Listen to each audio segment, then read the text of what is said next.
Ao fim.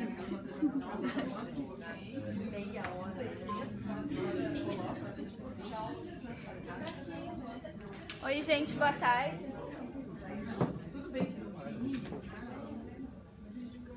Oi, gente, boa tarde. Vamos começar? Agora são 4h10, né?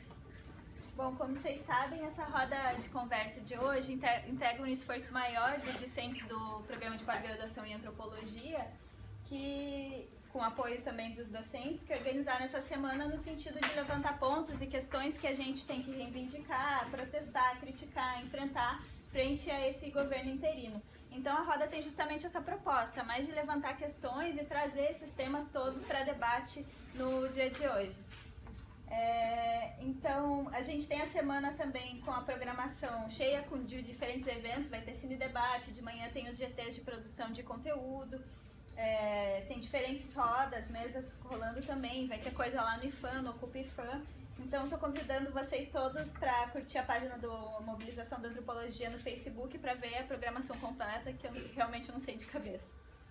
Então, eu vou começar apresentando as convidadas de hoje. Primeiramente, eu queria agradecer muitíssimo o esforço de vocês de terem aceitado esse convite super em cima da hora. A gente sabe que foi super em cima da hora. Queria agradecer especialmente a Fernanda, que foi a pessoa que conseguiu articular tudo isso. Sem ela, essa roda realmente não teria acontecido. Então, obrigada, Fer. E começar apresentando, então, meio que de fora para dentro, acho, né? Primeira professora Maria Rita César. Ela é coordenadora do Programa de Pós-Graduação em Educação aqui da UFPR, também é coordenadora do LABIM, Laboratório de Investigação em Corpo, Gênero e Subjetividade na Educação, e pesquisadora do Núcleo de Estudos de Gênero, aqui da UFPR. Ela tem experiência na área de educação, com ênfase em estudos sobre corpo, gênero, sexualidade e subjetividade, atuando principalmente com poder, biopolítica, governamentabilidade, estética da resistência, pós-estruturalismo, teorias de gênero, feminismo e teoria queer. A Mariana Correia Azevedo, que ela também já atuou no Instituto de Educação para a Não Violência, ministrando cursos, palestras e oficinas para adultos, jovens e crianças. Atualmente é doutoranda em Sociologia pelo UFPR, na linha de pesquisa Cidadania e Estado. Também é pesquisadora do Centro de Estudos em Segurança Pública e Direitos Humanos e desenvolve trabalhos sobre controle social e segregação juvenil. E por último, a Fer, não menos importante, Fernanda Ceredo de Moraes, é professora daqui do Departamento de Antropologia. Tem experiência na área de Sociologia e Antropologia, com ênfase em estudos de gênero, teoria feminista, estudos de envelhecimento, antropologia urbana e história da antropologia. Então, muito obrigada novamente a todas as participantes e uma boa mesa para todos nós.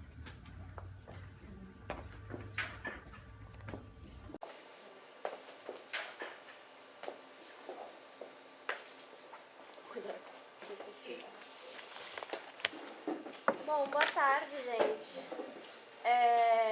Queria começar parabenizando o pessoal do PPGA por essa mobilização, né? A universidade acaba muitas vezes ficando só como um espaço de reflexão acadêmica que não se liga à atmosfera política, né? E é importante a gente começar a tentar transformar isso. Eu fiquei muito como mediadora da mesa, então as pessoas que vão fazer as falas mais longas são a Maria Rita e a Mariana. Mas antes delas começarem e se debruçarem nessa questão, que é a questão da ideologia de gênero no campo da educação, eu acho importante comentar algumas coisas, e essa foto eu coloquei aqui atrás não à toa, né? Porque eu acho interessante a gente pensar o quanto a possibilidade ou não de mencionar, né, de tratar e de refletir sobre gênero e sexualidade na escola pode vir a afetar os nossos quadros políticos e o nosso contexto social, né? Eu acho interessante que quando essa foto foi divulgada na internet, né, logo depois do Temer assumir como presidente interino, foi muito reproduzida a ideia de que a gente tinha uma diferença de dois modelos de governo, né? Um governo que contemplava a diversidade, como o governo Dilma e o governo PT, e um governo que representava, né, a mesmice, de certa forma, um governo que representava os homens brancos, heterossexuais, velhos, né, que representava, de certa forma, a velha política e o velho poder. Eu acho interessante colocar em pauta que, na na verdade, o que a gente vê são duas faces de uma mesma moeda. Né? O governo PT, ele foi um governo que avançou em muito pouco, né, nas pautas feministas e nas questões também de direitos LGBT e etc. Eu acho interessante a gente perceber que a crítica que vem sendo feita a essa imagem do governo Temer é uma crítica que bate exatamente na questão do gênero, da raça e do protagonismo jovem. Né? É a questão de você acusar esse governo de ser um governo de homens brancos e velhos, revela exatamente o quanto essa crítica está sendo feita por movimentos sociais jovens, por movimentos sociais ligados a questões de gênero, como movimentos feministas, e movimentos interessados e ligados também à questão étnico-racial. Eu acho importante a gente pensar que essa revolta, né, a esse tipo de autoridade, essa revolta a esse tipo de figura que se representa no governo, é uma revolta que vem acontecendo já faz alguns anos. Se a gente for pensar nos movimentos sociais que começaram em 2013, né, nos protestos que tomaram as ruas em 2013, eles são de fato a expressão desse tipo de crítica à política partidária tradicional no Brasil.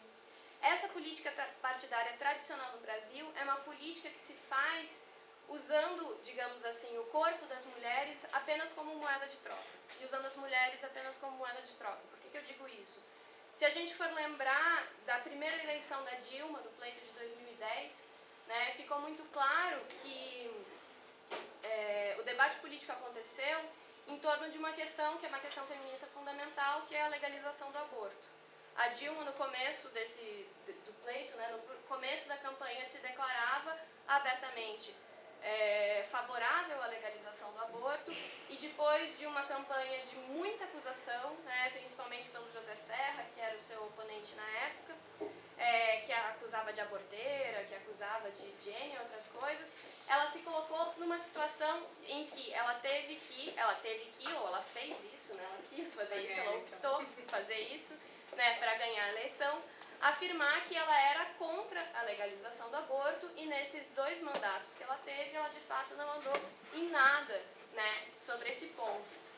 O que deixa muito claro que o aborto ilegal representa uma continuidade do controle dos homens sobre o corpo das mulheres e a decisão sobre seus corpos. E isso é extremamente importante quando a gente percebe diferentes eventos que se passam, diferentes polêmicas, diferentes problemas que surgem na sociedade brasileira atual. Só em 2016 a gente pode elencar 2 que são interessantes, que é a epidemia do Zika vírus, e quanto isso se liga às possibilidades ou não das mulheres escolherem sobre essas gestações, né? E a própria questão da cultura do estupro, que emergiu nas últimas semanas a partir de um caso de estupro coletivo que aconteceu no Rio de Janeiro, que todo mundo sabe. Né? O que fica claro em todos esses casos é que a violação do corpo das mulheres não é um problema central para o governo, não é um problema central para as elites políticas. Né? A violação dos corpos e direitos é algo que se reproduz todos os dias, e a violação do direito democrático, né, da presidenta eleita, é mais uma amostra desse tipo de cultura do patriarcado, da dominação e do autoritarismo. Esse autoritarismo é o que vem sendo questionado pelos movimentos sociais e é o que a gente vem questionando aqui. As possibilidades de pensar e as possibilidades de criar novas alianças políticas. Logo depois do golpe, eu participei de um evento na UFSC, que era de 25 anos do Núcleo de Estudos de Gênero, do NIGS, e a professora Miriam Grossi falou algo que eu achei muito interessante, que é a ideia de que a Dilma estava sendo sacrificada, num sentido bastante antropológico do sacrifício. Né? A Dilma foi sacrificada para o mantenimento de um sistema político de estruturas antigas, digamos assim, de estruturas velhas. Mas é interessante a gente pensar que esse sacrifício precisa ser significado por nós. Né? É um sacrifício que nós temos que dar um sentido para ele estar acontecendo. O sentido que ela sugeria, e que eu acho que é algo que a gente pode pensar aqui hoje conjuntamente, é essa ideia de que nós estamos sob, digamos assim, nós, esquerda, né, nós, pessoas interessadas na emergência de novos atores políticos, né, de atores políticos mais liberais, se submetem, de certa forma, a um domínio quase patriarcal do PT nas suas últimas gestões, né? A gente critica o governo do PT, mas chega no momento das eleições e a gente se vê numa situação, de certa forma, encurralados, em que a gente não quer e que a gente não abre mão dessa figura de poder, né? O que esse sacrifício pode representar, de certa forma, para a esquerda é um amadurecimento, né? E um abandono dessa figura que nos tutela, né? O PT, esse partido, como um partido que nos tutela, para que a gente possa pensar, finalmente,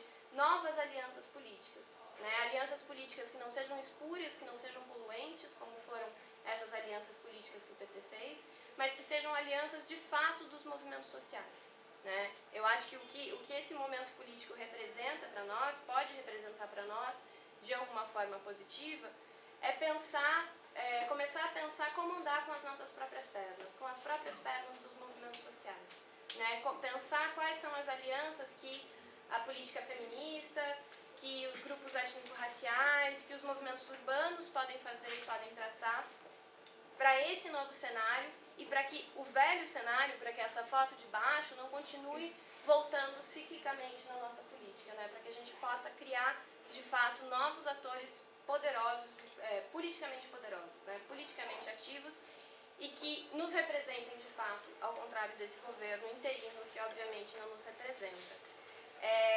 Eu só queria colocar essas coisas um pouco, porque eu acho que elas ficam um pouco como pano de fundo para essa questão da ideologia de gênero na educação, nas escolas, né, que é o grande tema da nossa mesa, né? O nosso interesse aqui é pensar por que desses medos e quais os efeitos desses medos, né, de se falar sobre gênero e sexualidade na educação.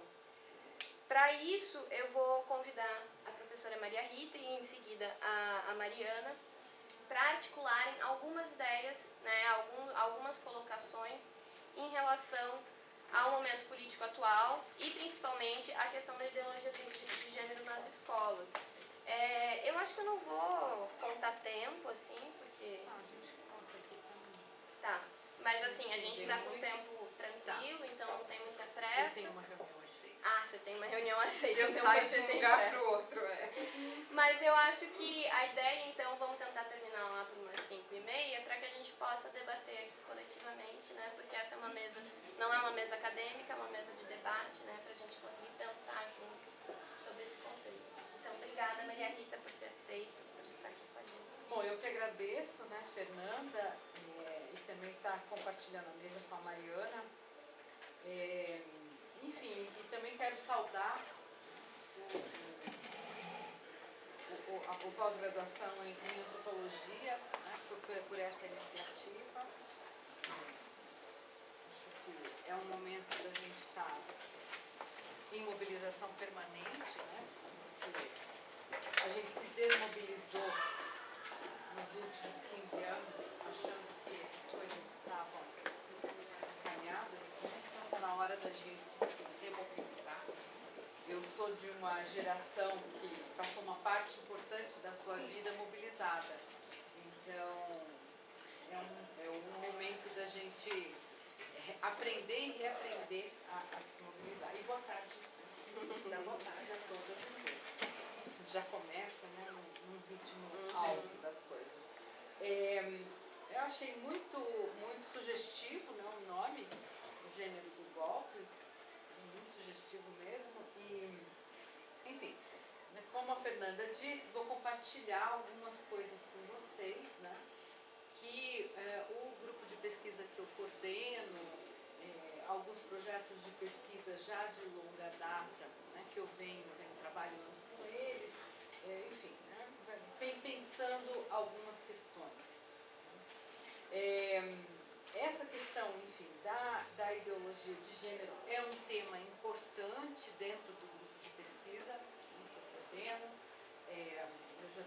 Enfim, recentemente, uma orientanda minha fez uma tese uma dissertação de mestrado, que foi resultado de uma pesquisa das políticas públicas de educação, tendo em vista o feminismo e as políticas LGBT, né, mostrando como é que, por exemplo, no PNE, no Plano Nacional Nacional de Educação, isso entra e sai, né, sem, enfim, com muita, claro, entra um pouco no susto como resultado de um conjunto de mobilizações das conferências de educação e conferências LGBT, e depois sai por conta, né, de um movimento muito bem orquestrado e organizado,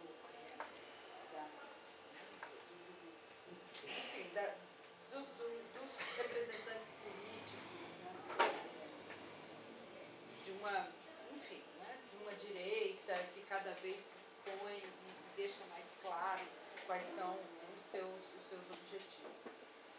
Então, enfim, né, para a gente começar essa conversa sobre a ideologia de gênero, é importante a gente, enfim, tomar esse termo, né, ideologia de gênero. Por um lado, não significa nada e, ao mesmo tempo, significa tudo.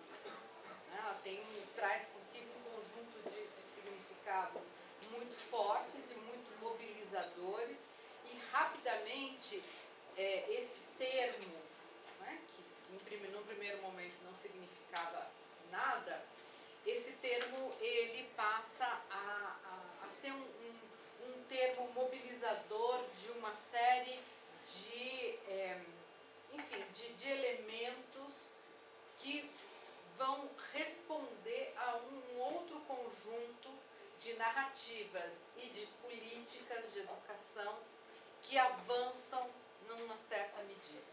Né? Como a Fernanda disse, né, os últimos governos, se por um lado avançam pouco no conjunto das macropolíticas, no conjunto das micropolíticas avança muito.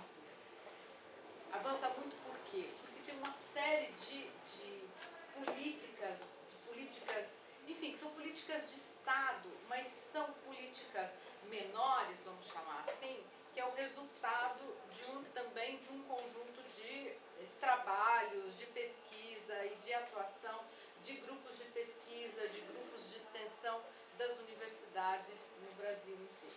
Né? Então, essa temática de gênero, pela igualdade de gênero e o combate à LGBTfobia, garantindo também uma igualdade em relação às políticas LGBT, isso avança de uma maneira interessante dentro do cenário educacional brasileiro, na medida em que esses projetos eles começam a ser alocados, né, no Ministério da Educação, com verbas específicas, com orçamentos específicos e que funcionam através de editais.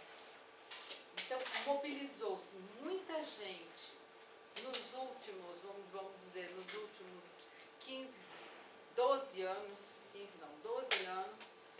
sobretudo com a reorganização da Secretaria de Educação da Infância, enfim, a SECADI, a famosa SECADI, né, que era uma secretaria do MEC, que reúne todas as diversidades, desde a alfabetização até, enfim, infância e gênero e políticas LGBT, enfim, estava tudo na SECADI. A SECADI foi extinta e depois foi reorganizada recentemente, então essa é uma dos elementos importantes do golpe, vamos chamar assim, dentre as outras extinções. Mas se a gente pensa, enfim, na última década, o que aconteceu dentro da SECADI, como, por exemplo, o curso Gênero e Diversidade na Escola, que é o GDE, que ficou bastante conhecido porque foi um curso, primeiro, desenvolvido, enfim, para dar formação continuada para professores e professoras no Rio de Janeiro. Esse curso foi organizado né, pelo CLAN, que é um grupo de pesquisa antigo e muito respeitado da Universidade Estadual do Rio. E esse curso, ele vai entrar dentro da CECADI, né, numa parceria com essa secretaria, e ele passa a ser, em determinado momento, ofertado pela Universidade Aberta do Brasil. Né? Enfim, né, são ações diretas com professores e professores das escolas, e sobretudo as escolas públicas brasileiras. Né? Enfim, isso acontecia de norte ao sul do Brasil, as reuniões em Brasília eram muito interessantes, enfim, a gente sempre tinha uma série de críticas, e a gente imaginava, enfim, né, que eram políticas que estavam muito bem estabelecidas e que não terminariam, enfim, né, que a gente já podia tomá-las como políticas de Estado. E não vai ser bem isso que vai acontecer. Né? Então, por conta dessa história em relação a gênero e diversidade sexual, né, uma história muito positiva, uma história em que muitas coisas aconteceram e que realmente, em certa medida, né, eu sou mais otimista mesmo para pensar nisso, né, num sentido mais amplo, mas transformou, em certa medida, a cara da escola brasileira, com a introdução das temáticas, de uma introdução mais sistemática, né, das temáticas de gênero e diversidade sexual. Ao mesmo tempo começa a gestação de uma reação contrária a isso. Né? Eu venho estudando já há algum tempo o que eu chamo de os pânicos morais recentes da política educacional brasileira em relação a gênero e diversidade sexual. Eu uso esse conceito de pânico moral, sobretudo, enfim, reinterpretado pela antropóloga Gayle Rubin, que, enfim, né, vai pensar o pânico moral. Ela faz uma história dos pânicos morais nos Estados Unidos, naquele texto Thinking Sex for a Radical Theory of Sex, né? E, enfim, a Gayle Rubin, ela reinterpreta esse conceito de pânico moral, que é de um historiador inglês, o Jeffrey Weeks, que trabalha com a história, enfim, a história das homoafetividades ou da vivência gay masculina na Inglaterra, né? E ela vai reinterpretar esse conceito e ela vai mostrar como nos Estados Unidos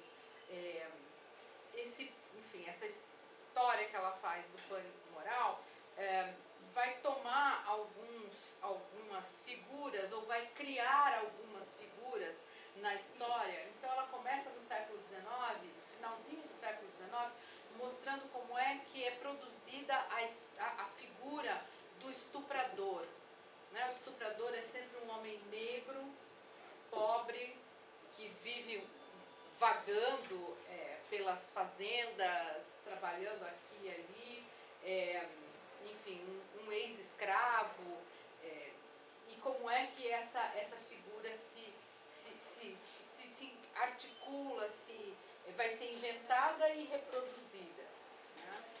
Então depois ela vai trabalhar com alguns dados mais contemporâneos, mostrando na população carcerária norte-americana, né? Enfim, todo mundo sabe, a população carcerária é composta majoritariamente, né, por negros e latinos, né? E como é que essa figura do estuprador é uma figura que que permanece dentro dessa população carcerária, enfim, que vai ser tomada como, vai se naturalizar, né? E ela vai analisando outras figuras, a figura do pedófilo, né? E mostrando como é que essas subjetividades ou esses sujeitos são produzidos em determinados momentos, que tem uma ligação mais forte com a política geral nos Estados Unidos, e ela dá um destaque muito grande para os anos 50, né, num momento em que há uma perseguição imensa contra a população gay masculina, enfim, né, pessoas invadindo as boates, lugares frequentados pela população gay masculina, né, produzindo um massacre, né, dessa população. Muito claro que a legislação sobre armamento mudou, ficou mais liberal, e o que a gente viu esse final de semana enfim, tem uma ligação também com esses momentos de um ataque à população LGBT, né, que enfim, faz parte, né, dessa experiência de intolerância norte-americana. Enfim, então a Gayle Rubin faz isso, né, mostrando como é que aparecem esses momentos, essas figuras, essas subjetividades, e ela vai dizer que o pânico moral tem uma relação com as políticas mais globais, então momentos de crise econômica, momentos de crise política, e essas populações vão sofrer vão sofrer o que ela chama de uma tragédia. Ela usa essa palavra, né? Vão ser vítimas de uma tragédia muito grande em relação à violência que serão submetidas, né? No final da história, quando passa o pânico moral, ela diz que essas populações foram dizimadas, em alguma medida foram dizimadas. Eu comecei a trabalhar com esse conceito do pânico moral lá na época da votação do Plano Nacional de Educação, tentando entender um pouco como é que se fazia essa lógica, enfim, que chegava na votação do Plano Nacional de Educação, e as bancadas estavam muito bem articuladas e com um discurso muito coeso, enfim, com conceitos como, por exemplo, a ideologia de gênero muito bem aplicados. E eu, de certo modo, tracei uma história dos pânicos morais recentes em relação à educação. Então, eu chamo, né, no desenvolvimento dessa pesquisa, um dos momentos importantes é aquilo que ficou conhecido como kit gay, né, que é um conjunto de materiais produzidos dentro de um projeto específico, que é o Escola Sem Homofobia, que está ligado a uma política pública, que é o Brasil Sem Homofobia, de 2004, enfim, né? Então, chega nesse material, e esse material, por um descuido ou por alguma necessidade de aprovação de recursos, chega na mão dos deputados, né? E chega na mão do deputado, aquela coisa, né? Aquela excrescência que é o Bolsonaro. E é ali que ele fica famoso, é ali que ele fica conhecido. Ele toma esse material, renomeia, chama de kit gay, né? Renomeia esse material, chama, né, uma mídia muito forte, deturpa falas, enfim, né, é algo que ficou muito presente na mídia brasileira, e num momento, né, se a gente pensar um pouco, articulando com a Gayle Rubin, isso acontece num momento de crise política muito violenta, porque é o momento do primeiro governo Dilma, e ela está tendo que lidar com o mensalão. Enfim, né,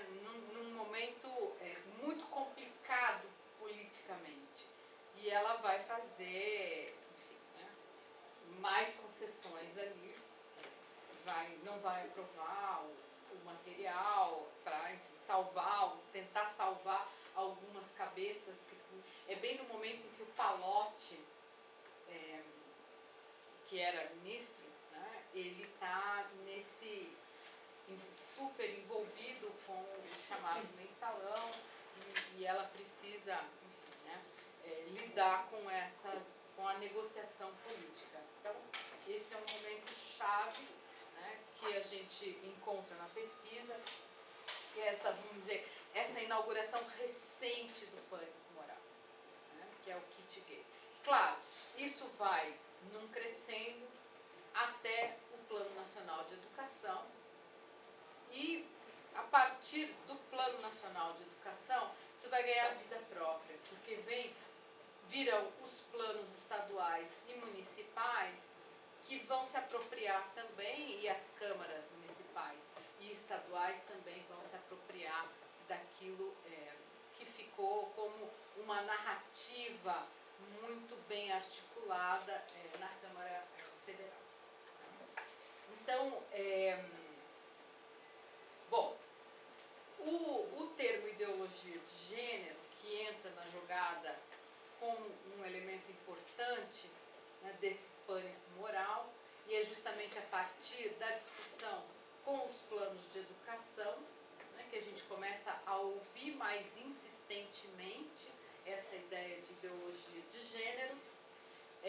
Não é algo novo, não nasceu ali.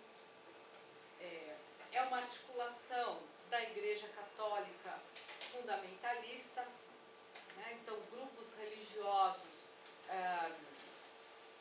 na Itália, na Espanha, no México, né? Eu tenho um amigo fazendo uma pesquisa, né, sobre a ideologia de gênero, que é o Rogério Junqueira. Certamente, daqui a pouco vai ter uma série de artigos e livros, né, é uma pesquisa grande que ele está fazendo, né, mostrando como é que isso nasce com o Papa, o Paulo II, com as jornadas da juventude, né, tem uma coisa que vai ser gestada ali. O outro Papa, né, o Papa aposentado, né, é também alguém importante nesse processo da produção narrativa da ideologia de gênero. Enfim, né, então isso tem uma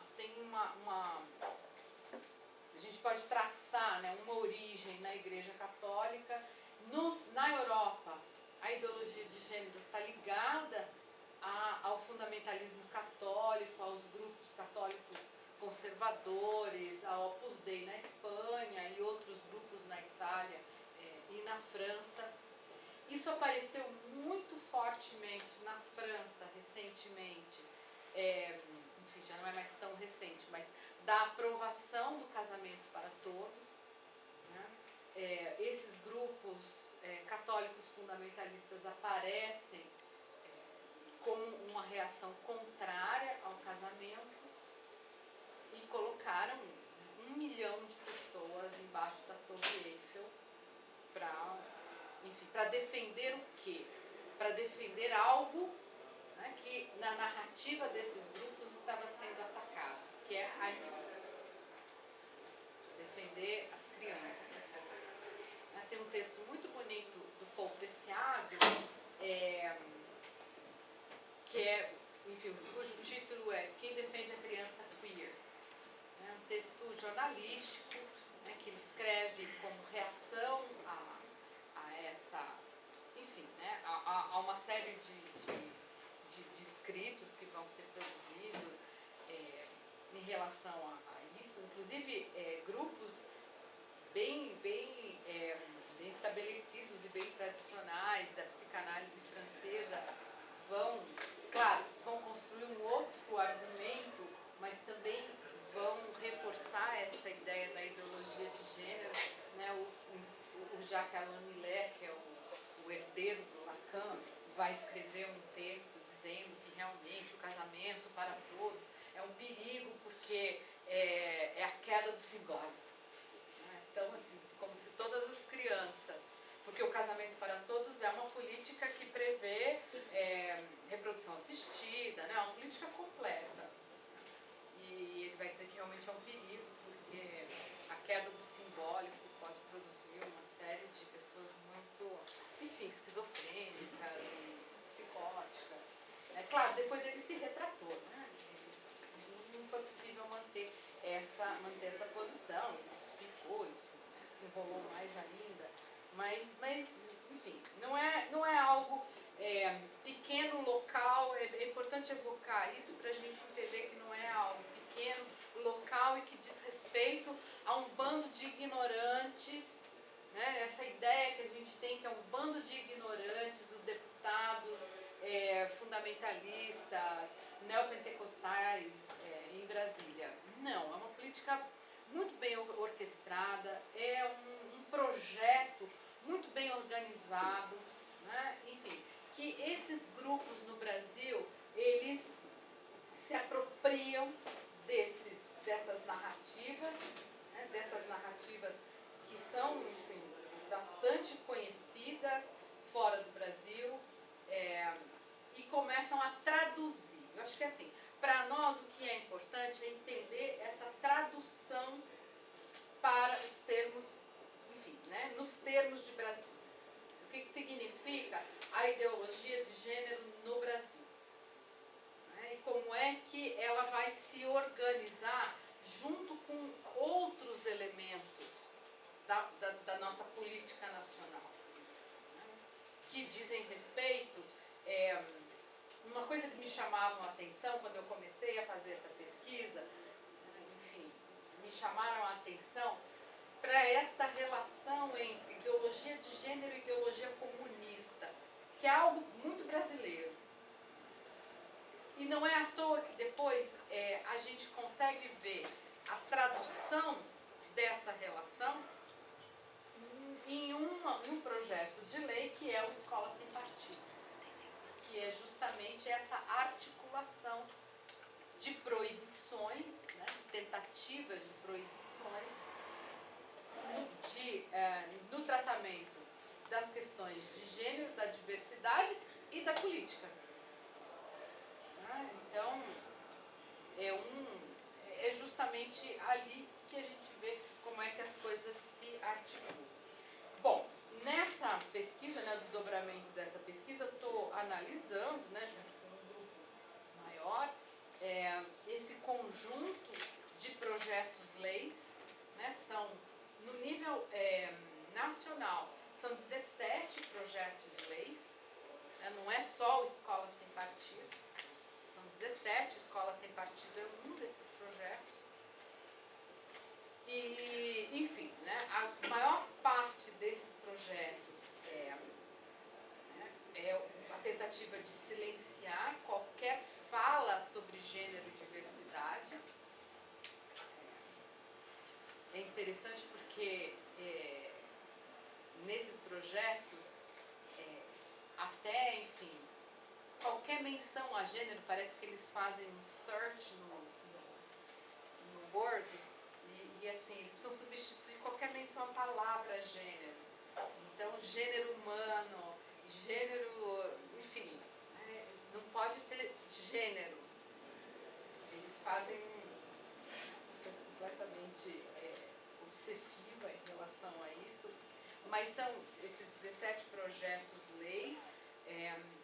O que é mais importante, né, da gente observar e ficar muito atento a isso e, enfim, fazer uma resistência muito grande, né? É que a maioria deles traz consigo uma tentativa de inibir professores e professoras de tratarem do assunto nas escolas, mas também prevêem punições com afastamento, exoneração, processos, inclusive prisão. Né? Tem alguns deles que prevêem prisão dos professores e professoras que tocarem no assunto. Enfim, no nível estadual e municipal, alguns foram aprovados.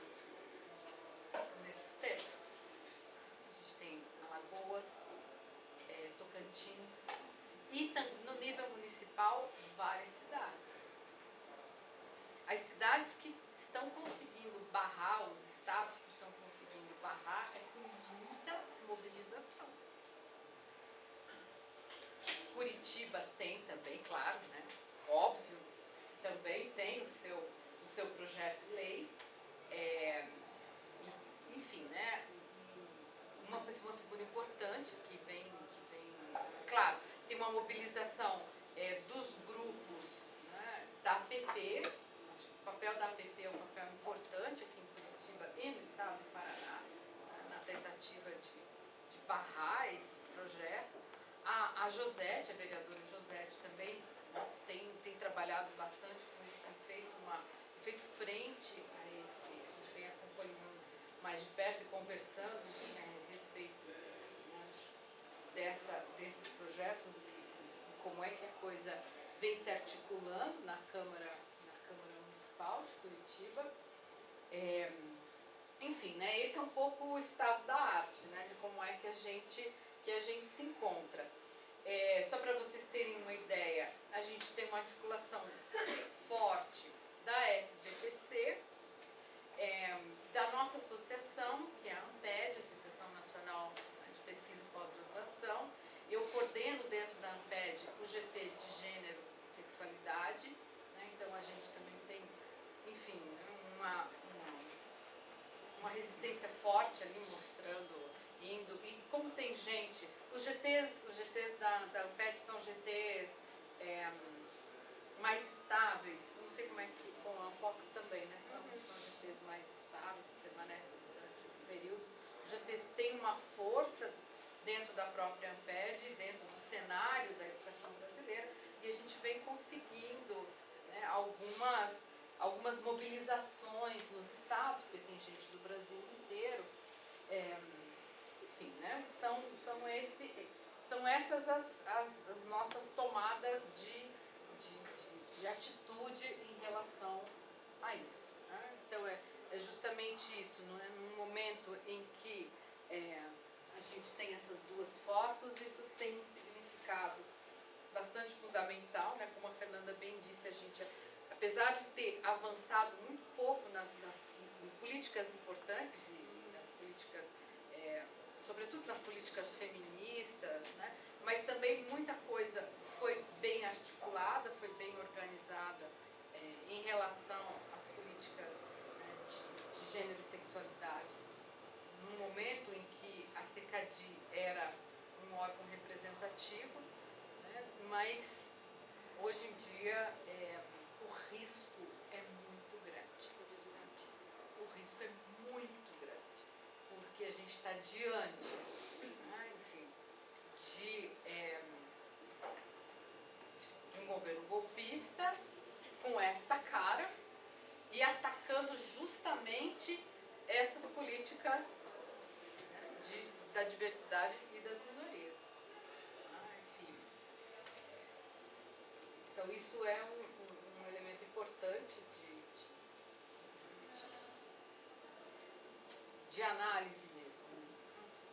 Enfim, acho que é um pouco isso, né, para a gente conversar um pouco mais sobre ideologia de gênero e sobre... Acho que é importante trazer essa discussão para esses projetos leis, né, para a gente conversar um pouco mais sobre isso, se quiserem depois, né, falar mais sobre isso. Mas, enfim, acho que é isso. Muito obrigada. Obrigada.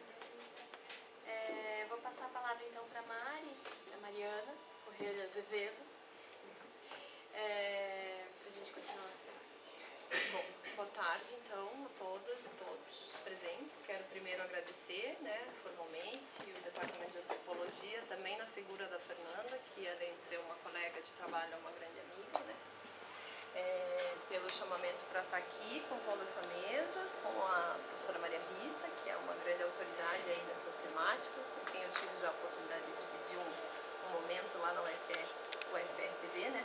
É verdade. Naquele em tese, que foi bem bacaninha, né?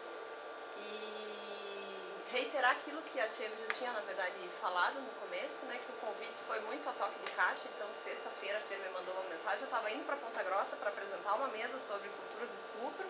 e violências institucionais, eu falei, só se puder repetir uma coisa ali ou outra, porque não vou ter tempo hábil, né, de preparar alguma coisa específica para o evento de hoje, né? Então, um pouco sem saber exatamente do que se trataria e qual seria o público, né, que ia compor a mesa, a plateia, na realidade, eu aceitei. Então, estou aqui, eu espero poder contribuir, mas digo, né, eu sou um pouco diletante, assim, nessa temática, me apresentando, então, para explicar, né, o lugar onde eu falo, antes de começar uma reflexão sobre isso de uma perspectiva sociológica. Eu sou graduada em Ciências Sociais aqui na universidade. Depois eu fiz o mestrado, também no programa de Sociologia, com a professora Miriam Adelmo. Trabalhei com recorte de gênero para pensar a diferenciação da experiência familiar em contextos de famílias heteronormativas de camadas médias, né? Então trabalhei com o objeto careta, né? Uma norma, né? Eu queria entender exatamente, né, como é que funcionava a dinâmica, né, de gênero e geração em ambientes heteronormativos, né, e famílias mais tradicionais. E depois do mestrado eu atuei, então, como também a tia me havia falado, né, numa ONG, né, chamada Instituto Não Violência, que atuou durante 15 anos aí na rede educacional de Curitiba. Então, trabalhei em muitas escolas públicas, municipais, estaduais, redes socioassistenciais e outras instituições com temáticas relativas à prevenção da violência e à promoção de direitos humanos. Então, nesse registro também eu estou falando com uma pessoa que tem uma experiência disso que a Rita está contando um pouco, né, a partir dessa legislação e desses retrocessos. Eu tive essa experiência durante muitos, 5 anos, né, para mim, né, tenho 31, 5 anos são robustos anos, né, da minha experiência profissional, de atuar, então, nessa tentativa de construir, né, formas de debater isso dentro das escolas, independentemente de qual área de saber, né, porque essa é uma prática bastante comum dentro das instituições escolares, deixar para falar sobre sexualidade e gênero o professor de educação física, a professora de biologia e ponto, né? E na realidade a gente tem, acho que desde 96 na LDB já os temas transversais e a orientação sexual, ela é uma das temáticas que prevista em lei, né, federal, que deveria ser trabalhada em todas as escolas, né? Então, nessa prática de formação com professores, com educadores, né, funcionários das escolas, com crianças, com adolescentes, eu pude perceber que se a gente está vivendo hoje esse retrocesso legal do ponto de vista da possibilidade de se falar sobre diversidade e sexualidade, a gente já vivia um engodo, digamos assim, porque o formal não representava, digamos assim, também uma apropriação de toda a comunidade, né, escolar, aí pensando na educação básica, para trabalhar com isso, porque ainda existe bastante dificuldade do educador, do professor, sentir que aquilo é importante de ser debatido, justamente porque a gente está trabalhando no registro de um tema, né, gênero e sexualidade, né, que são impossíveis de serem trabalhados em separado, que evoca isso, né, que a Rita falou, do pânico moral, que evoca, então, muito desconforto, tabus e etc. Então, quando a gente está discutindo sexualidade, toca naquilo que é da intimidade, né, das pessoas que estão presentes. E quando toca nisso, é mais difícil, né, você lidar com essas temáticas, justamente porque elas mobilizam dimensões que são morais e dimensões que são afetivas, digamos assim, né? Então, não é uma formação só técnica, né? Trabalhar com gênero e sexualidade é uma questão que exige aí um certo mergulho, um certo abraço da temática, porque a gente sabe que vai enfrentar bastante resistência aí, inclusive na comunidade escolar, como, por exemplo, reclamações de pais e familiares. Vocês estão falando sobre homossexualidade, vocês estão querendo converter o meu filho à homossexualidade. Em geral, nesses casos, vem o homossexualismo, né? Vem o termo que já caiu em desuso, né, que é politicamente incorreto, que é ligado à patologização, né, da homoafetividade, digamos assim. Então, é um pouco a partir dessa experiência, né, e também de um trabalho, né, que a gente desenvolveu no ano passado, eu, Fernanda, a professora Lenita Ruge, do Departamento de Educação, e a professora Amélia Siegel Correia, que está agora fazendo o seu pós-doc lá na Dinamarca, se não me engano, isso, né, que é do programa de Sociologia. A gente também teve uma oportunidade no ano passado, uma oportunidade não, né, na verdade a gente teve, o sangue subiu e a gente resolveu, urgência, né? por uma questão de urgência, né, em função de um conjunto de situações que tomou a universidade, né, um espectro ronda, né, a universidade, a UFPR, que no ano passado, eu acho que alguns de vocês devem estar, né, cientes desses acontecimentos, começou uma situação lá no curso de arquitetura, né, que foi uma pichação nas paredes, né, que é de teor bastante lesbofóbico, e isso acabou gerando uma mobilização dos coletivos lá do curso de arquitetura, do Centro Politécnico. Isso gerou uma retaliação por parte dos seguranças da universidade, que consideravam que o patrimônio não poderia ser pichado.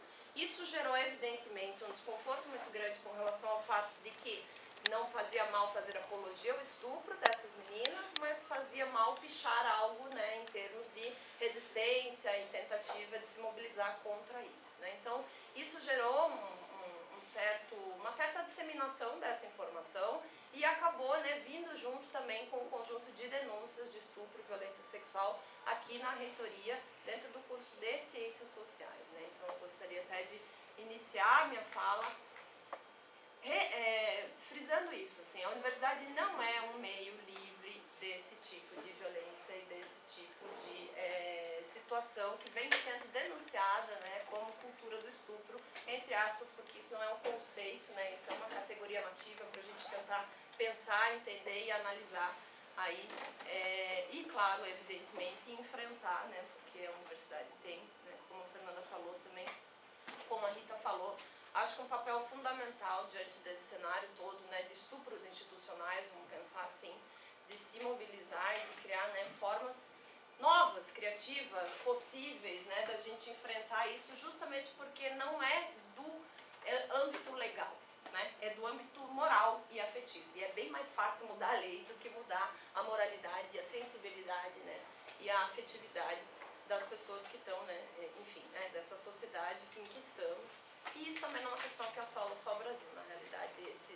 essas denúncias de estupro e de violência sexual bastante volumosas, né, têm surgido não só no Brasil, mas em inúmeros contextos, né, e fora das universidades também, como a Fernanda, né, mencionou o caso agora muito recente de estupro coletivo no Rio de Janeiro, que não só é um caso metáfora, né, digamos assim, que vai ser um pouco emblemático de todo esse contexto de misoginia e machismo recalcados que vem voltando à tona, mas de espetacularização, né? Eu acho que esse também é um elemento importante para a gente pensar, né? Por que essa vagina foi mostrada, arregaçada nas mídias sociais, e por que as pessoas quiseram ver essa vagina arregaçada, detonada, né? Eu estou usando a expressão para a gente lidar mesmo com o teor, né, de machismo e misoginia que está por trás dessas manifestações, né, gente? Então o cenário não é bonito, até me desculpem hoje, nossa, um dia que eu estou tão mal-humorada com o golpe, tem dias que a gente acorda mais,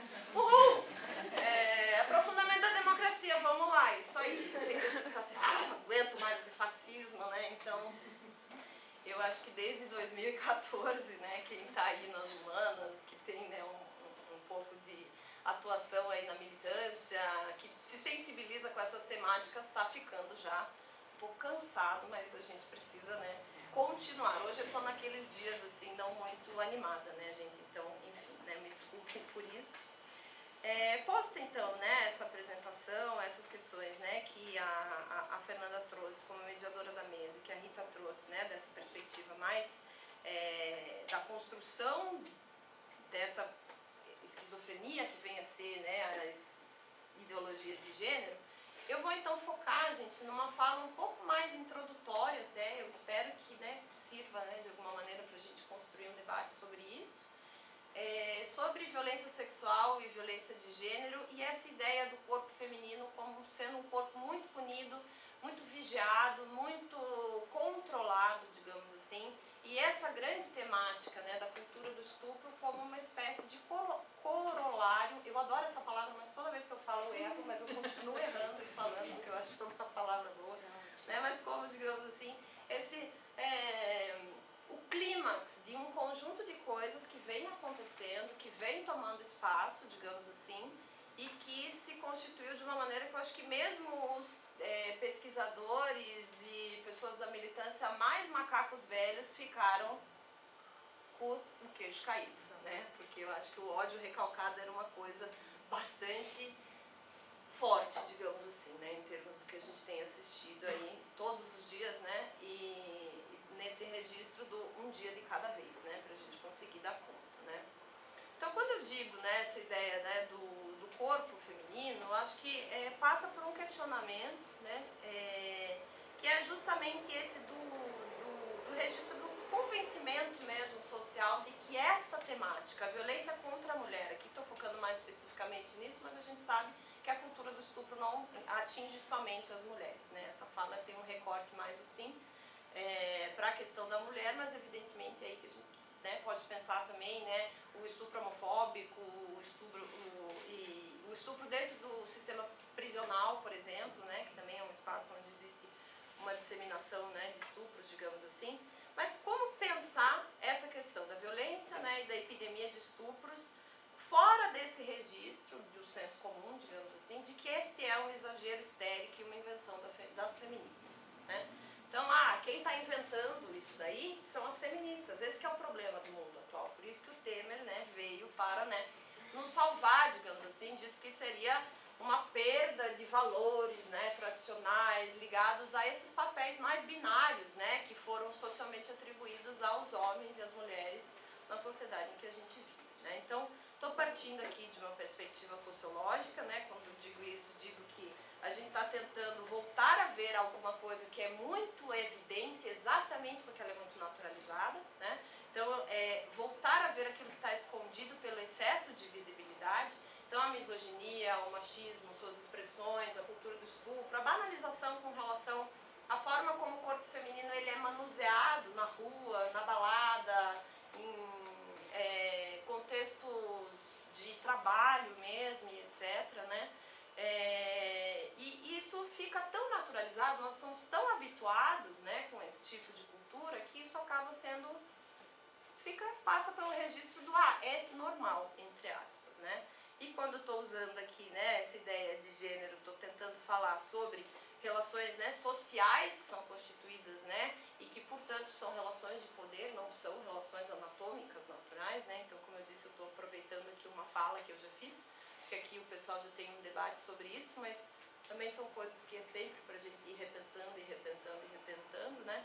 Então, os feminismos vieram, né, no sentido de desnaturalizar a constituição da diferença como sendo de caráter anatômico e biológico ou até religioso, né, a diferença, homem, mas Deus fez o homem e a mulher, né, essa frase, esse jargão que também tem sido utilizado, né, tão fortemente para atacar a democratização dos direitos, né, para aqueles que não são, né, heterossexuais, para aqueles que não são casados em legítimo matrimônio, etc, etc, etc, né. Então, eu também uso esse referencial, né, a Rita já tinha me falado um pouco, né, do Jeffrey Weeks, essa ideia do pânico moral, ela me parece que funciona muito bem para a gente tentar dimensionar como é que a sexualidade vem sendo tomada e por que ela é tão alvo, né, de tabus e desconforto e constrangimento e também moralismo, né, como não dizer, digamos assim. É um conceito em disputa, portanto, né, quando a gente está falando sobre sexualidade, isso não é uma coisa dada, é um conceito que está sendo disputado por muitas searas, vamos pensar, né, a diferença do referencial socioantropológico para pensar a sexualidade, daquele discurso que é o da bancada evangélica, que vem falar sobre a diferença sexual de uma outra, né, posição, a partir de outros construtos, digamos assim, né. Não dá para falar sobre essa temática, né, sobre a violência de gênero, sobre a cultura do estupro, sem pensar interseccionalmente, né. Então, todos os marcadores sociais da diferença são mobilizados quando a gente para pensar casos específicos, casos concretos, e se a gente não está pensando em casos, não faz sentido teorizar sobre, né, a teoria teórica, né, a gente está pensando sobre casos concretos, né. Então, quando a gente fala sobre cultura do estupro, podemos, por exemplo, enfatizar aqui a questão, a importância da gente falar de um recorte também étnico-racial, porque o corpo da mulher negra foi constituído ainda mais com essa característica de exotismo, de um corpo exuberante, de um corpo cheio de curvas e etc, etc. Então, há um diferencial aí com relação, né, às categorias de classe, raça, etnia, gênero, geração e etc, quando a gente está pensando sobre esse problema. E principalmente que quando a gente fala sobre violência, no fim acho que eu acabei esquecendo de terminar a minha apresentação, mas agora estou cursando então o doutorado, né, no programa de pós-graduação em Sociologia, fiz toda a minha formação, portanto, aqui na casa, né? E faço parte do Centro de Estudos em Segurança Pública e Direitos Humanos, né? Então, estou num grupo de estudos mais focado em, né, discutir violência, digamos assim. E quando a gente fala sobre violência, não dá para falar como algo universal, histórico e etc., porque toda violência ela é relacional. Então, portanto, ela precisa ser pensada como um elemento a ser, né, dimensionado entre partes, entre grupos, né, e sensibilidades e moralidades que não são, digamos assim, permanentes. Pelo contrário, né, hoje a gente construiu uma sensibilidade para dinamizar a possibilidade de denunciar a cultura do estupro. No passado não significa que não houvessem estupros, né, gente? Isso é evidente. Significa apenas que isso era banalizado e trabalhado no registro daquilo que é normal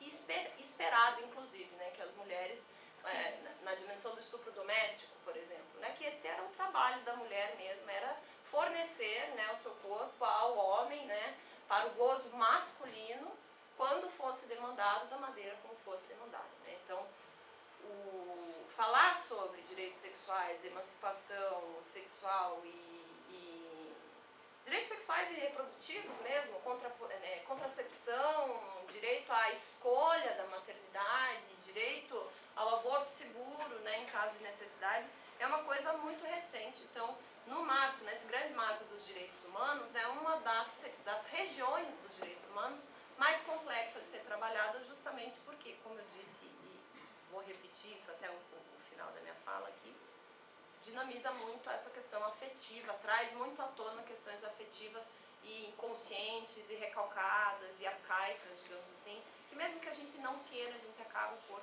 reproduzir, muitas vezes sem ter a percepção sobre isso, né? Eu também estou trabalhando aqui um pouco com esse referencial da Gayle Rubin, né, que é uma antropóloga norte-americana, que bastante pioneira, né, nos estudos de sexualidade. E eu gosto muito dessa passagem dela no Pensando Sexo, Rita, que ela vai falar da ideia da sexualidade como um pecado a priori, né? Então, fala um pouco justamente sobre essa ideia de que na nossa sociedade o sexo já é visto de saída como suspeita, digamos assim, né? Pensar no imaginário cristão e católico, né? O pecado da carne, né? E a discussão que Foucault vai fazer lá no seu clássico História da Sexualidade, tentando entender, né, como é que primeiro a religião e depois a medicina vem construir métodos, mecanismos, ferramentas, né, de controle aí social e sexual dos corpos a partir justamente dessa ideia da normalização. Espero não estar falando muita besteira, que tem uma expert aqui, né, Foucaultiana. Como eu disse, né, gente, estou falando aqui de uma, né, forma bastante diletante até, né. Então, pensar, né, essa desconstrução, ela é um processo, né, ela também precisou de condições sociais para que se começasse, né, a falar de uma maneira mais problemática, né, e a questionar a mulher que foi construída como, né, a Simone de Beauvoir diz lá em 1949, o grande outro da modernidade, né, o segundo sexo, né. Então a mulher é a priori o alter ego da modernidade, vamos pensar assim, né. Tem a belíssima discussão da Rita, eu gosto bastante da discussão da Rita Felski, né, o gênero da modernidade. Então a mulher foi construída como esse corpo que é o corpo do outro, digamos assim, esse corpo que pode ser gozado, que pode ser usado, que pode ser escancarado, que pode ser feito com ele aquilo que se deseja, sem levar em consideração esse corpo como um corpo de um sujeito, do seu próprio prazer, né? Então, trocando em miúdos, né, essa dimensão que é do duplo padrão de moralidade sexual, que acho que se expressa muito bem, eu gosto bastante de usar essa frase, né? Prendam suas cabras que meu bode está solto. Essa frase ela traz, né, do popular, né, essa dimensão que é do duplo padrão de moralidade sexual. Então o macho incansável, insaciável, caçador, e a fêmea, ai, gazelinha, coitada, né, que se protege, e etc, etc. E é exatamente quando a gente escapa desses predicados, que são bastante até antigos, né, se a gente for pensar, já lá do século, né, 18, 19, né, dentro do padrão, né, burguês, conjugal, família, ou até mais antigo, né, essa ideia do homem predador, acho que é uma ideia que já vem de mais atrás. Mas isso é aprendido, né, gente? Isso não é uma coisa também estabelecida pela própria natureza hormonal, evidentemente, né? Existe um conjunto infinito de coisas que desde a mais tenra infância a gente escuta, aprende, ouve na escola, na família, na TV e etc, etc, etc, que fazem com que, evidentemente, a gente escapa, né, porque como vai dizer Judith Butler, gender is a failure, né, é uma falha, sempre é um lapso, uma fissura, né, isso aí é uma grande bagunça, mas de alguma maneira a gente vai ter que estar o tempo inteiro se remetendo a essa diferença sexual que foi construída, né, que foi imaginada e que foi reforçada por um conjunto aí bastante complexo de instituições, digamos assim. Então, quando a gente pensa, né, como, por exemplo, diz lá Montserrat Moreno, né, porque que desde o nascimento e da gestação, né, Tia Me tá com o bebê pequenininho, as pessoas perguntam, né, é menino ou menina, é menino ou menina, é menino ou menina, né, então negociando, pensando aqui um pouco, né, por que a gente tem essa fixação pela marcação da diferença, né? Por que esse fetiche social pela diferença? Se existem inúmeras coisas que nos tornam muito semelhantes, apesar da diferença genital, vamos pensar assim, né? Da anatomia genital diferente, existe uma série de questões que nos tornam pessoas, humanos, né? Seres que têm semelhanças, né? Similitudes, etc, etc. Né? Então, essa fixação pela diferença é que nos faz entender por que a violência vem. Então, quando os estereótipos eles são rompidos, é que a diferença é que a violência vem, na verdade. Né? Então, quando é uma mulher masculina, um homem feminino, ou uma mulher que é muito senhora do seu desejo sexual, a violência acaba atingindo, como por exemplo foi o caso, né, da adolescente Beatriz Pereira, eu acredito que ela tem 16 anos, né, que foi essa garota estuprada por 33 homens no Rio de Janeiro. Então, no sentido de que a justificação social do caso, ela vai se dar por um seguinte conjunto de coisas, que vai dizer assim, mas o que ela estava fazendo na favela aquela hora, no baile aquela hora, com aquela roupa aquela hora, por que ela tinha que se sensualizar para tantas pessoas e etc, etc, etc, etc. Então esse mecanismo, né, ele mostra um pouco o que vem a ser então, que estamos tentando definir, né, inclusive em relação, também junto com a Fernanda nessas rodas, né, de conversa sobre violência sexual, que nós construímos no ano passado, depois desse conjunto de denúncias aqui dentro da universidade, entender, né. Então a cultura do estupro, né, ela é um pouco esse conjunto de agentes e atores institucionais que vão jogar sempre a culpa para a vítima, né? E escolher uma série de conjuntos, seja roupa, seja conduta, seja o local que estava e etc, etc, para dizer, mas viu, olha o que ela fez. Se ela não estivesse na rua, ela não teria sido estuprada. Né? Então, praticamente, toque de recolher para as mulheres, né? Porque se nós não estivermos na rua, se a gente não estiver no ônibus, nenhum velho vai gozar na tua saia, né? Se você não estiver, né, numa festa, você não vai ser embriagada e estuprada. Esse foi um dos registros mais que nós escutamos aqui da universidade, né? Essa técnica, né, de violação, de drogar as meninas inconscientemente, né, praticar um ato de violência sexual contra esse corpo, dormindo, e foi até uma das coisas que me chamou muito a atenção quando a Coordenação de Ciências Sociais fez um primeiro movimento para chamar os alunos e alunas, né, para debater sobre isso.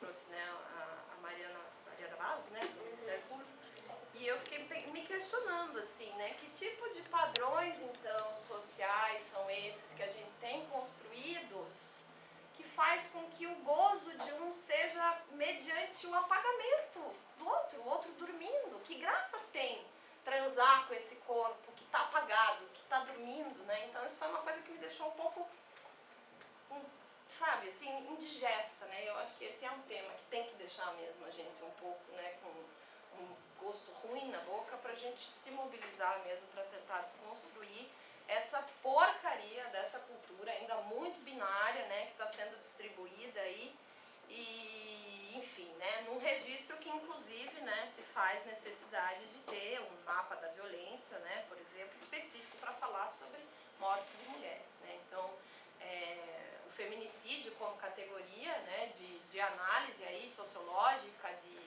de mortes violentas no Brasil e na América Latina. E um dado que eu acho que é importante, né, pensar, até porque quando a gente fala sobre o estupro, né, como um crime, a gente imagina muito o estupro que é feito, realizado por um agressor desconhecido, num contexto totalmente, né, inapropriado e etc. Mas na realidade, né, as mulheres latino-americanas, elas são majoritariamente mortas e estupradas pelos seus maridos e pelos seus companheiros e ex-companheiros, né? Eis a grande dificuldade, na realidade, de se falar sobre esse assunto.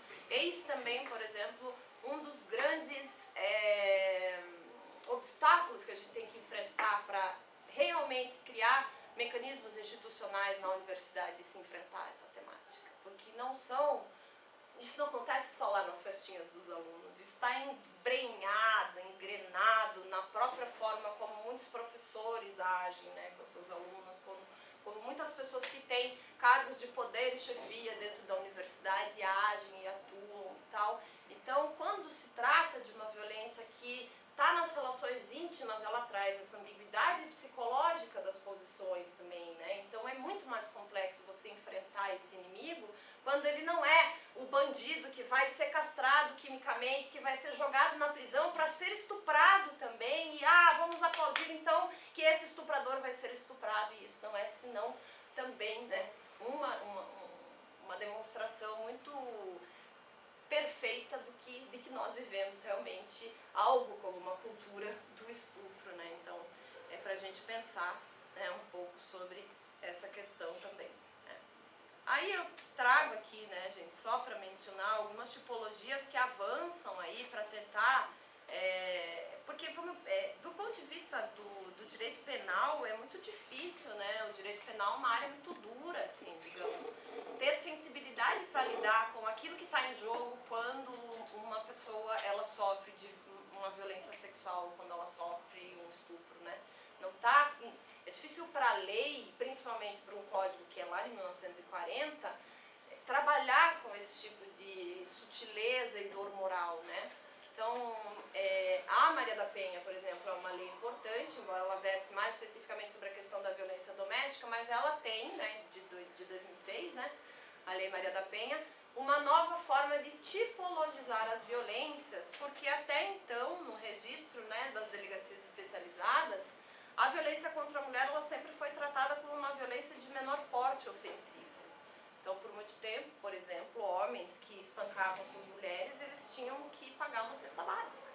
E era muito, né, como diz num texto da Gita Debet, né, se eu soubesse que era tão barato, essa é uma citação de uma pessoa, se eu soubesse que era tão barato bater na minha mulher, eu tinha batido muito antes, né, porque só tem que pagar uma cesta básica. Então a Lei Maria da Penha vem suprir um pouco isso e vai falar então sobre a violência física, a violência psicológica, a violência sexual, a violência patrimonial e a violência moral, tentando refinar e sofisticar um pouco, né, essa tipologização para dar conta de um tipo de violência que não pode, né, ser tratada nas valas comuns. Essa foi uma das questões que a professora Marlene Tamanini trouxe à tona, né, de uma forma muito clara numa mesa que nós fizemos, né, o CESP-DH e o Núcleo de Estudos de Gênero. Até conversei com a Rita um pouquinho, né, sobre isso. Em 17 de março a gente fez uma mesa sobre cultura do estupro e violências institucionais e a professora Marlene, né, reforçou muito isso. Não dá para tratar a violência sexual de gênero na vala comum das discussões da violência, como, por exemplo, as violências de Estado e as violências institucionais que a gente trabalha lá, né, uma colega aqui do centro, né, Helena, nessas discussões mais abrangentes sobre violência institucional, sobre pobreza, sobre desigualdade, sobre violência policial, porque a violência ela tem uma nuance, ela tem algo que não dá para ser decodificado, né, por esses grandes esquemas teóricos e conceituais, digamos assim, né? Então, quando fomos fazer uma rápida tentativa de entender, né, esse termo, essa expressão cultura do estupro, a gente descobre que é um termo que surge lá nos anos 70 e 80 nos Estados Unidos, né, no conjunto de movimentos feministas norte-americanos, mas que eu acho que aí já tem uns 5, 7 anos que a gente vem usando no Brasil, né? Rape culture, né, em inglês, né? E que a gente vem usando a ideia de cultura do estupro. Um caso emblemático, eu não sei se vocês vão lembrar, mas é um caso em que aquela apresentadora, Sabrina Sato, ela estava fazendo uma entrevista a um teatrólogo, não lembro bem agora o nome dele, e ele, no meio da entrevista, ele bota a mão assim pelo meio da saia dela e começa a palpar as partes, né, íntimas, né, dela, e ela fica muito constrangida na frente da câmera e tal, e muita gente caiu, né, argumentando exatamente, mas ela não é uma piriguete? Ela não estava com uma saia curta? Então qual o problema dele ter colocado a mão nas genitais dela durante a entrevista? E eu lembro que nesse momento, né, já se estava utilizando, começando a utilizar então a ideia de cultura do estupro, porque justamente não é uma questão pontual, não são os casos específicos de penetração não consentida, mas é um conjunto muito mais abrangente de conivência e inclusive estímulo, né, que se faz na nossa sociedade a isso, né, como se fosse algo que é como se fosse uma forma de corrigir mesmo essa liberdade toda que essas mulheres ousaram, agora até presidente da República, a mulher tem como assim, né? Então acho que está dentro desse registro, né, que a Rita dizia também, que é na medida em que você tem emancipação de grupos e identidades que foram historicamente, né, silenciadas, você também vai ter uma contra-reação, né? Você vai ter o desejo que não, que essas mulheres voltem a ficar em casa cuidando dos filhos, que esses homossexuais voltem pro armário. Por que tem que beijar em público, né? Essa é uma questão que as pessoas se fazem, né? Ah, mas tudo bem, né, ser gay, não tem nada contra, mas tem que se beijar em público?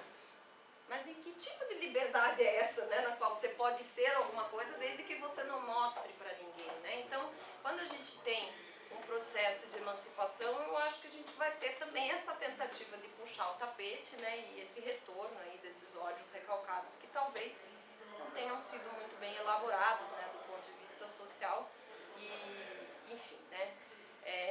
Para pensar números aqui, já encaminhando para o fim da minha fala, né, o Anuário Nacional de Segurança Pública registrou em 2013 pelo menos 143 mil casos de estupro no Brasil. Quando a gente pensa sobre isso, a gente está falando ainda de um número muito subnotificado, muitas mulheres, né, ou homens que são vítimas, cis ou trans, né, ou homens que são vítimas de estupro não notificam, não vão fazer a denúncia, inclusive porque não é incomum, né?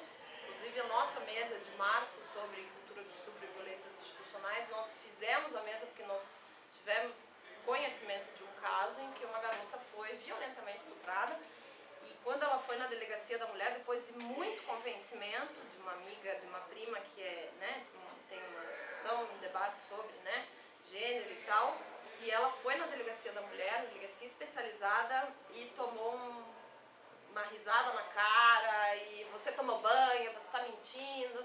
Então, além de ser muito doloroso você ter que ir para uma delegacia, né, falar que você foi sexualmente violentada, você ainda pode sofrer esse tipo de negativa, né, vão rir da sua cara, vão dizer, agora você tomou banho, não dá para fazer o corpo de delito. É exatamente por isso que agora o HC, não sei se vocês sabem, é um hospital de referência, se vocês tiverem conhecimento de alguém que sofreu violência sexual, é para ser encaminhado diretamente para o hospital, a partir do hospital é que vai ser acionada a delegacia para evitar esse tipo de violência que é sofrida, né, na delegacia.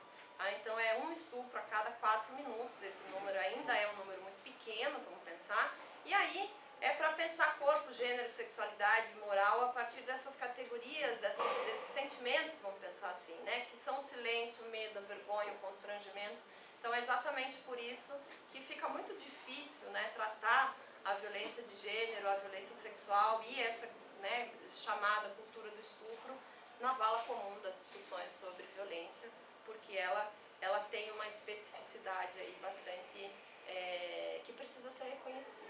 Né? Então, só para encerrar, acabou? Posso? É que você falou que tinha 5 minutos. Não, já, o tempinho já está fechando. Só para encerrar, então, né, deixo um questionamento para a gente pensar, né, e debater. Por que ainda é tão difícil falar sobre emancipação sexual não a partir da não violência, né, de não sofrer abuso, de não sofrer estupro, de não sofrer o fio-fio e etc, etc. E não em termos de algo positivo que forma a nossa identidade, que forma a nossa personalidade, que toda pessoa é dotada de sexualidade, né? Dentro de um registro da diversidade que não seja também esse do imperativo do gozo, porque parece que hoje todo mundo tem que estar gozando loucamente, dando loucamente, transando loucamente, né? Então acho que também esse registro ele pode ser opressivo, digamos assim, né? Do ponto de vista da subjetividade, das identidades, e problematizar muito especialmente, né? A Fernanda tem um debate, uma discussão excelente sobre isso, aprendi muito com ela, né? Essa construção da masculinidade tão vinculada à violência, né? Então, por que tem que ser essas cabras, né, presas para esse bode solto, né? Por que a masculinidade ela ainda está tão vinculada à ideia da violência, à ideia da subordinação do outro, à ideia de uma dominância que tem que se mostrar a partir de uma brutalidade, né? Enfim, encerro aí a minha fala citando, né, a nossa presidenta impedida, né? Uma fala na qual a Dilma falou que a nossa brutalidade, a nossa força enquanto mulheres não vem da brutalidade, né? Então acho que a gente precisa encontrar formas de decodificar e de enfrentar isso que não passem por um punitivismo também, mais, né, de vamos então castrar quimicamente, vamos fazer o escracho, vamos linchar e etc, etc. E acho que esse é o desafio que se coloca. Espero ter de alguma maneira contribuído com essas bobaginhas aí que eu falei. Obrigada, gente. Muito obrigada, Mari, muito obrigada, Maria Rita. Se eu estava com vergonha de não ter conseguido articular nada muito coerente para falar aqui hoje, eu estou muito orgulhosa de ter conseguido trazer vocês duas aqui para a mesa, que fizeram comentários super importantes.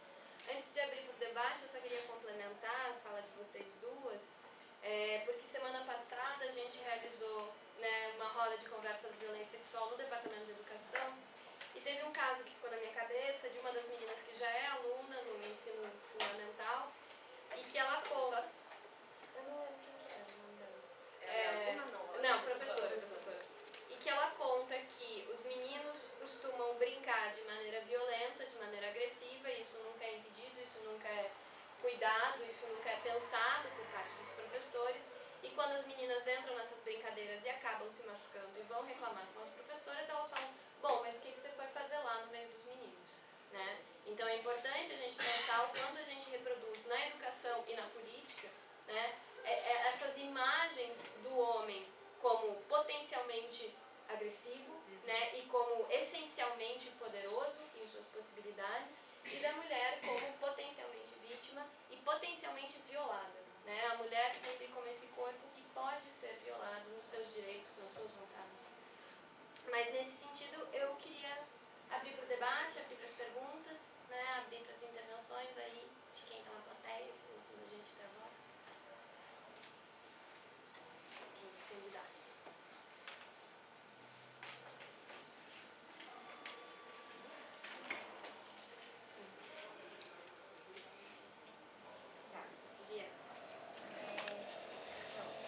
Uma pergunta referente a esse lugar que a gente tem enquanto universidade, pensando um pouco o programa de pós-graduação e os nossos interesses de pesquisa que estão tão voltados ao gênero, sexualidade.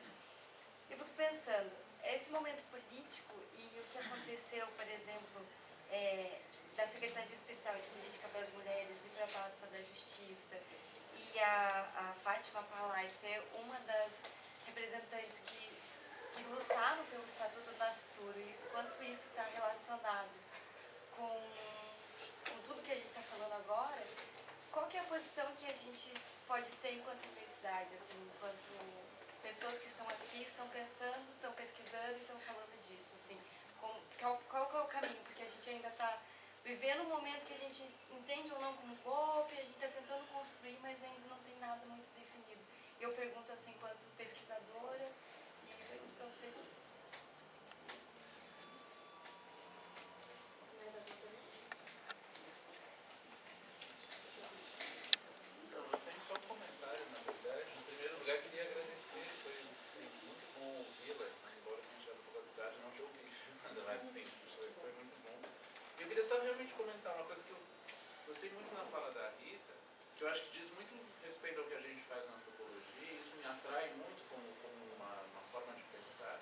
que é essa, você chamou a atenção para como a coisa da ideologia de gênero é maior do que a gente pensa, quer dizer, a gente não perder essa dimensão macro, que essas palavras e categorias vão ganhando a partir de articulações que são realmente muito grandes, elas são macro mesmo, mas sem perder de vista o detalhe, o projeto-lei, a coisa que está sendo feita lá em Paranaguá, eu acho que isso é algo que é esse casamento que é muito legal de fazer na antropologia, de não, às vezes a gente tende demais a ficar olhando para o nosso pequeno caso, lá na nossa pequena aldeia que a gente estuda, mas não perder esses atravessamentos macro, que são muito importantes para dar inteligibilidade para as coisas. E para não desqualificar esse interlocutor, né, assim, que não é exatamente um interlocutor, essas pessoas que estão mobilizando essas coisas todas, se a gente as desqualifica e desconhece, às vezes os nossos argumentos e a construção de uma política para se defender deles é muito fraca também. Então, assim, eu gostei muito, só para dizer isso.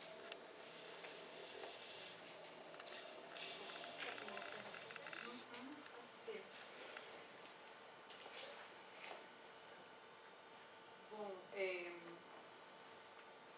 Bom, Bianca, enfim, acho que a gente está tentando se reorganizar, né, juntando os cacos desde aquele, enfim, aquela violência que a gente sofreu de frente da TV, dos aparelhos de TV, assistindo a votação Pela família, pela Marisa. exatamente pelo meu netinho,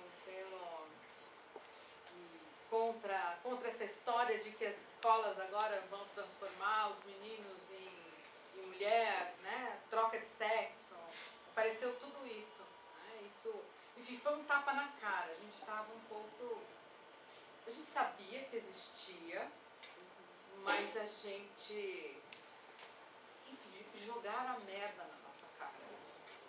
Foi isso que aconteceu naquela noite. E foi uma coisa que a gente até agora está tentando se organizar a partir disso, né? E a partir do golpe, e a partir dos inúmeros golpes dentro do golpe, né? Então, extingue o Ministério da Ciência e Tecnologia, extingue o Ministério da Cultura, extingue a Secretaria de Política para as Mulheres, enfim, que já havia sido extinta lá antes, também por conta de pressões, de enxugamento da máquina do Estado. Então, quando se pensa em enxugamento da máquina do Estado, quem que desaparece, né? Não só no contexto do golpe, né? Mas também no contexto das políticas e das negociações, enfim, por uma possibilidade de governabilidade, né? Então, o que desaparece primeiro, né? É claro que, enfim, a gente, enquanto universidade, a gente tem um lugar, né, nessa resposta. A gente tem vários lugares, como militância, enfim, quem lida com esses temas dentro da universidade também tem uma experiência de militância fora da universidade. Mas a universidade também tem um lugar específico de militância, que é o lugar da produção do conhecimento e que tipo de conhecimento a gente produz, quais são as nossas condições de produção de conhecimento, e na medida em que gênero e diversidade se tornam temas acadêmicos, né, que a gente pode produzir conhecimento a partir desses temas. Então, nesse lugar que é militância e produção de conhecimento, a gente precisa encontrar algumas saídas. Eu acho que esse é um momento importante, um pouco atordoante.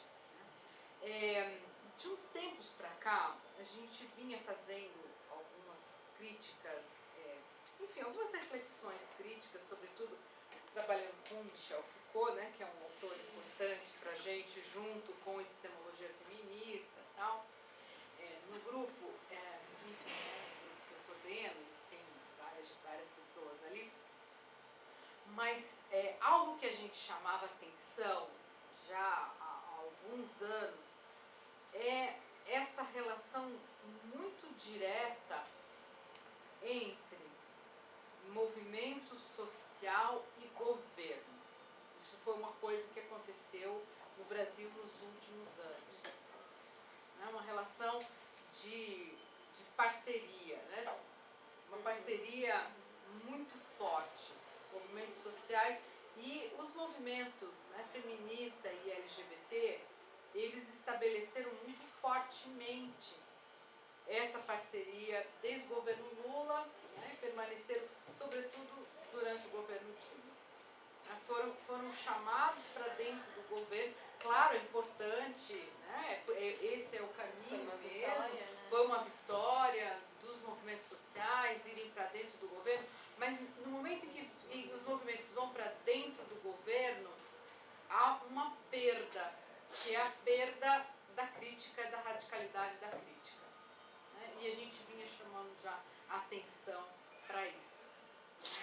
E é muito interessante como é que aqui no Brasil, enfim, a gente não consegue pensar política fora do governo e do Estado.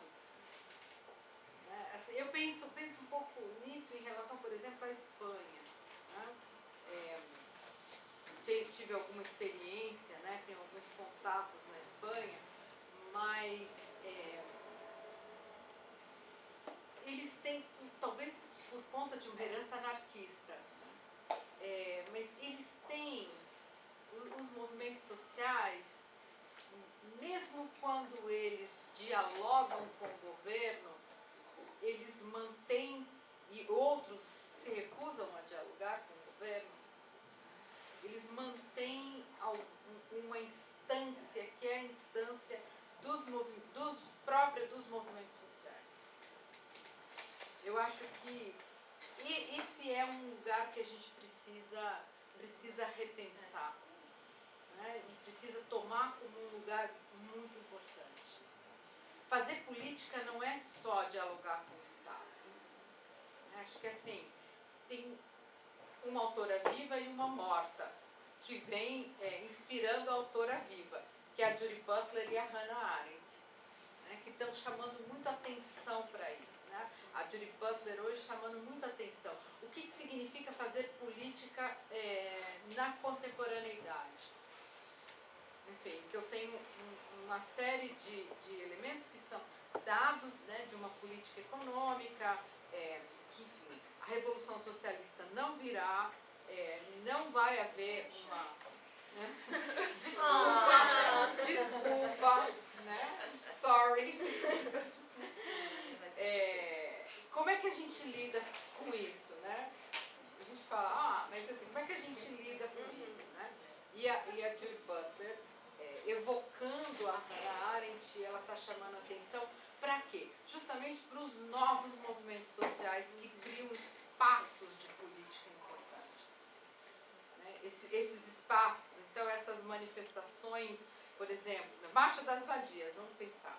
A Marcha das Vadias é um desses movimentos, né? Apartidário, pós-identitário, jovem, super protagonismo juvenil, horizontal, e que criam esse espaço da política de uma forma, né, enfim, teatral, performática, provocativa, criam esse espaço, que é esse espaço político. Em que as suas demandas não serão resolvidas na esfera do Estado, né? Isso. E que as demandas políticas fazem parte das relações e interações cotidianas. Né? E quebra um pouco essa lógica. É claro, né, se a gente pensa Espanha, enfim, outros países europeus, mesmo Estados Unidos, a gente teve um estado de bem-estar social, a gente teve um estado, em condições melhores, estruturas melhores, né, do que as nossas. Mas eu acho que, claro, a gente vai continuar gritando fora Temer, a gente não está, né, se lixando para o que está acontecendo. Né? Porque assim, eu me lembro com os meus amigos espanhóis, especialmente os catalãos, eles falavam, dane-se, a gente não está nem aí se ganha o PP ou se ganha, né, que é o partido de extrema-direita, ou se ganha o Partido Socialista. É tudo a mesma coisa, não tem diálogo. A gente quer pensar a política fora da política. Pra gente faz a diferença. Pra gente faz a diferença. E a diferença está aqui, nessa foto. Né? Tem uma diferença. Então não dá pra se lixar pra política, pra grande política. Mas a gente precisa, acho que assim, dar uma importância muito grande para as micropolíticas. E como intelectuais, né, dentro da universidade, eu acho que a gente tem um papel que é o papel, enfim, que eu acho bem interessante, né, que é o papel que o Foucault se descreve quando perguntam para ele qual é o seu papel de intelectual, né, e ele fala que ele é um intelectual específico. Né, ao contrário à ideia de intelectual orgânico, que é o intelectual do partido, ele fala, eu sou um intelectual específico. Né, o que significa isso? Um intelectual que está atento às lutas cotidianas. E eu acho que assim, nós precisamos estar atentos às lutas cotidianas e entender, né, não como criancice, falta de política, não, mas como uma prática política fundamental.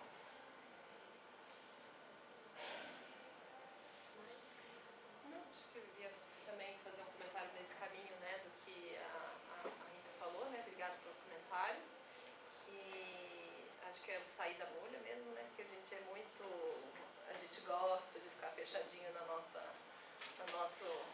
Ai, todo mundo que eu conheço é de esquerda, ou, né? Ai, todos meu Facebook... Eu sei, assim, as pessoas têm muito orgulho de dizer, no meu Facebook não tem ninguém que não tem exatamente as mesmas posições que eu. Isto é fascismo, meu querido amigo. Você pegar, isso é o fascismo da esquerda, vamos pensar assim, né? Então, acho que um pouco...